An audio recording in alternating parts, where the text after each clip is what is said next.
अब के बेच्ने हिँडेको र दाइ यही प्लास्टिक कबाडी बेच्ने भएको छ काठमाडौँमै थियो भए जागिर अन्त ल ल ल 8 लाखतिर प्लास्टिक बेच्नु परेछ बाडो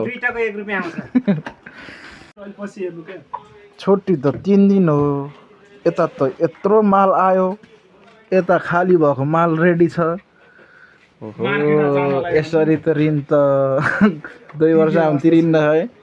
ऋण तिर्नेहरू त यता छ हाम्रो मासु भात खाएर बसेछ डक्टरले नखा भनेको होइन मासु भात चाहिँ खानु भने मासु भात खान्छ यस्तो चाहिँ नखा भनेको होइन होइन नखा भनेको के 3 दिनको छुट्टी दिएको कम्पनीले के को खुसियालीमा यहाँ त 2 बन्डल पो आयो गाह्रो छ खाली भएर 2 हप्तामा खाली भएर बसेछ यत्रो अनि उ गर्छ के अनि सुत्न जाने बेला चाहिँ यस्तो अङ्गालो हाल्छ कि अनि त्यो बेला के भयो होइन अब बाइ मिस्टेक त्यहाँ होइन च्यामै समाजमा दुध क्या बात कर रहे हैं अनि त्यस्तो त होइन त्यस्तो अङ्गालो मार्छ कि सुत्न जाने बेलामा चाहिँ गर्छ त्यो बेला बाइ मिस्टेक अलि निचारेँ कि मैले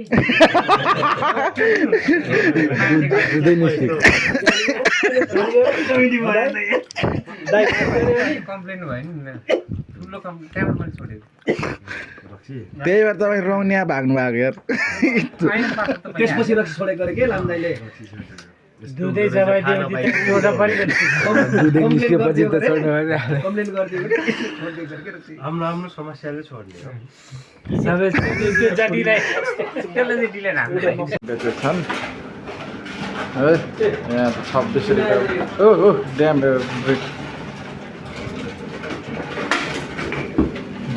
हाम्रो पनि पुग्यो 14 रुपियाँ त त्यो पनि मिलेन पान भित्र केही छ होला बियर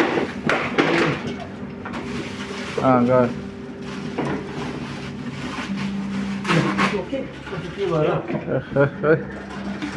हात गएछ के भयो तुरियो ल 15 रुपियाँ 50 पैसा त आयो हाम्रो पनि 31 वटा बोतल रहेछ 31 वटा बोतल एउटा बोतलको 50 पैसा यहाँ चाहिँ छ 28 29 रुपियाँ